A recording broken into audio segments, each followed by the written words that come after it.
Okay, so free tuition sila hanggang ngayong year, hanggang next year, and free lahat, and siguro meron lang mga kailangan sa school na ipoprovide for the project, mga ganon, and they're already free. Siguro because of the new government and new president, kaya nilibre nila ang UP kasi UP talaga yung ini-sponsoran ni President Marcos and also the Ayala land talaga. Shout out to Marcos and Ayala. Sila talaga ang nagpo-provide talaga from Luzon, Visayas, Mindanao and international hanggang sa may Baguio yan.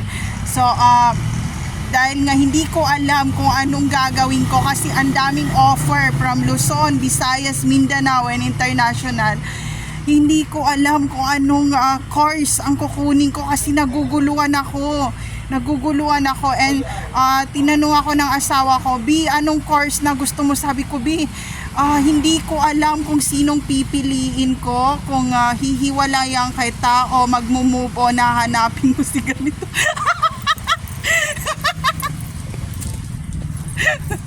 Hindi ko alam kung anong reliyon ang kasal ko sa next na pang forever ko. So mag-aral muna ako, hindi makapokus. Ang dami, ang bango nilang lahat. Hindi ko na alam kung sinong pipiliin ko, nalilito ako. Para akong magdedebo ng 18, hindi ko alam kung sino yung titikman ko sa kanila, nahihilo ako. Naramdaman ba to ng mga bagong politician kung sino ang gagawin nilang pang forever na mistress, or kung sinong papakasalan nila, or kung sinong ipipitation nila, or kung sinong dadali nila sa US? Anuhin nyo to kung hindi kayo nakikilig talaga. Pag napanood to ng asawa ko talaga may baka sabi niya, Bia, doon muna tayo sa kwarto and sasapakin niya yung mga closet doon and i-screw drive niya and sasabihin niya, ibalik ko uli, ayusin and balik. Hindi siya pumapayag na makipaghiwalay talaga. Sabi niya, sabihin mo yung kasi dati lang yung nagawain, hindi ko na yung gawain ngayon. And dahil may mga twins siya na brother, na 8 brother, malay mo kung isa doon yung rapist at hindi talaga yun yung asawa ko, o kung isa sa kanila doon sa 8 brothers na yun ang masamang ugali o magnanakaw, baka hindi naman si James yun. Kasi yun nga, kaya nung nalaman yun ni mama, sabi niya, oh my God, sino kaya ang paparating ngayon sa bahay? Kasi lagi sila na nagpapakita, sabi niya, si James ba to o si ganito to. Pero yung si mama, alam niya kung sino kasi 8 talaga sila. Kung nakita ko sila ng personal from the airport sa stopover nung 2012 na namatay si mama, nakita ko sila and nakasuot silang lahat ng blue and nasa CR sila, sabay-sabay silang nag-CR and sabi ni Hero, sabi niya, Mama, why mommy, why daddy, lots of faces? Sabi ko, oh my God, hindi ko alam kung sino sa kanila.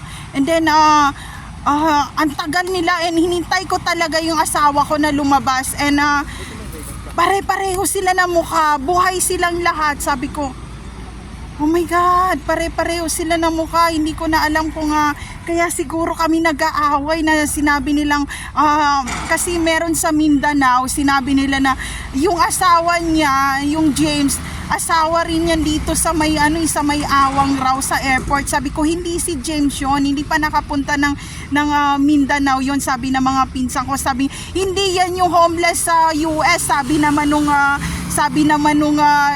yung targeted individual na nag-comment sa YouTube. Sabi niya, hindi siya yung homeless sa London. Sabi ko, hindi nga kasi nandito kami sa, pakilagyan ng location, yung location nyo. And sabi ko, wag, basta sa Pilipinas kami nakatira. And sabi ko, baka hindi nga hindi, kasi sabi ni Hero, Mommy, Daddy cannot do that kind of molester, but maybe Daddy have a twins, sabi ni Hero. Sabi ko, yun nga, may twins nga siya.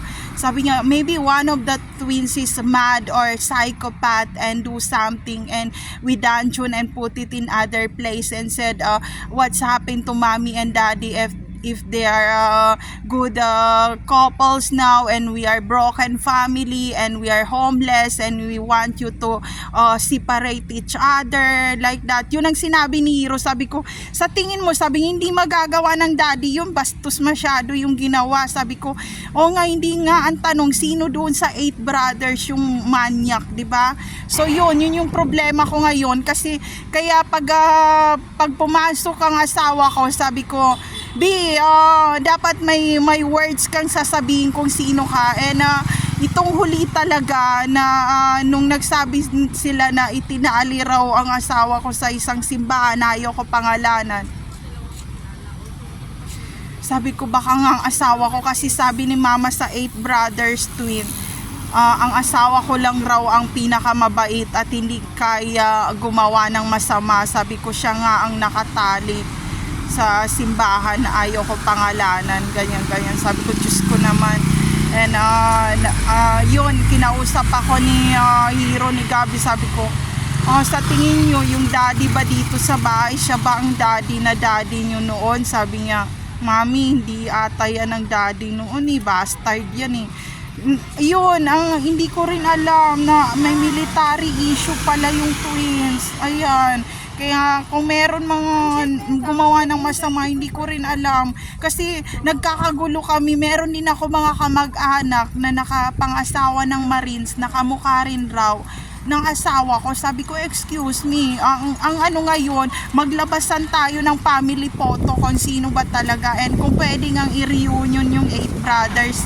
Pero kung nakita ko yung 8 brothers sa totoong buhay talaga, oo, nakita ko sila nung nag-stop over kami. And meron ding twins si James na mabait na sa Hong Kong, nung nasa Hong Kong kami, na sumunod din, binigyan ng souvenir si Hiro na galing pa ng Dubai. Ang iniisip ko doon, yung galing ng Dubai na yun ang napangasawa nung Ayala family ng Norte, and pumunta sila sa Legoland, and wala silang anak na lalaki, puro babae, and nag-hi and hello sila sa amin. And sabi ni Hiro, si mommy, the face of daddy give souvenir. Kung tinapong ko, hindi, sabi ko, did you say thank you to the twins of daddy? Sabi niya yes. And kinarga raw niya si Hiro, kasi nga si James nasa loob ng CR. So kinarga niya sa loob si Hiro, and hinayan hello niya, and binigyan niya ng toys. And magmula noon, may mga missing toys na napupunta talaga kay Hiro na binibigay nung twins din ng daddy niya. And also nung na-dungeon raw sila sa closet sa school, binuksan raw sila nung twins daw ng daddy nila. Kung totoo yun, oo, totoo nga.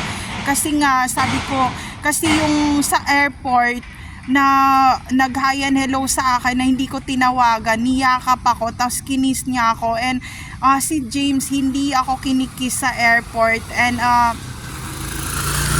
parang nade-develop si twin brother niya, and parang binabash ko yung pagkatao ng asawa ko. Pero yung 4 years na nakasama ko, hindi si James yun, baka yung twins niya. And nagkasalpukan kami, and nabuntis ako, and 8 months na laser gun yung baby, and it's a baby girl talaga. So ngayon, galit si Hiro makipaghiwalay doon, kasi sabi niya, if may twins ang daddy, wag na kayong maghanap ng ibang relationship, kasi may replacement na agad, instant replacement na yun, mami. And then sabi ko, mas mabango itong daddy nyo ngayon compare kay James na hindi naliligo. Si James talaga hindi naliligo. Sa once a week, isang beses lang, kasi meron siyang hika, may insomnia siya, and nilalamig siya kapag walang heater. Tapos itong isa na to, hindi naghahanap ng heater, pero hindi kami nagtatabi talaga. Nagtabi lang kami isang beses, and nag-positive na siya.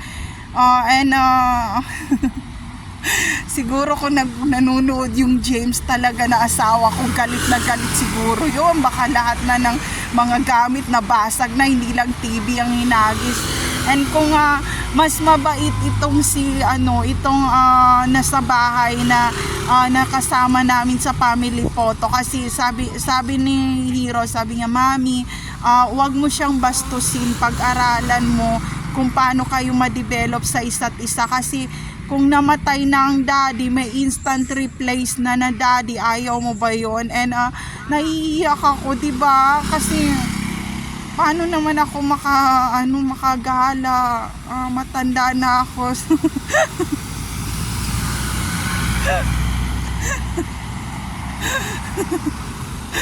So ayun, sa tingin ko twins niya to, kaya sinabi ang pagkakaiba nila, itong twins na to, nung nag-tam siya doon kasi merong very strict yung protocol ng office ng asawa ko, and nandoon lahat ng mga gamit niya.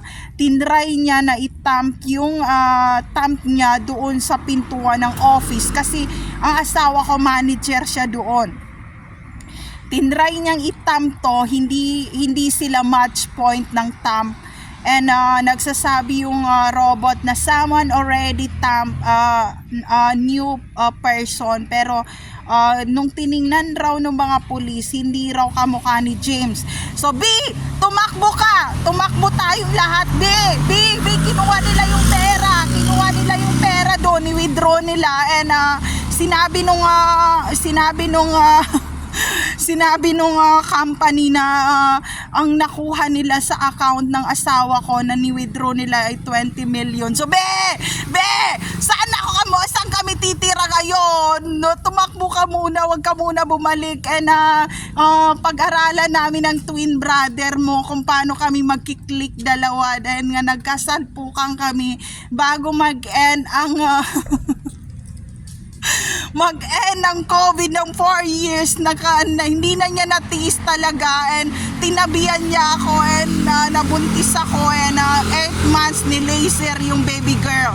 And yung baby girl ay sobrang puti, and Chinese siguro yung baby. So ayun, basta nagkakagulo kami. Mahirap anuhin yung isa dahil gusto ni Hero yung daddy ngayon. So press the button, daddy number 1 to 8 tayo ngayon. So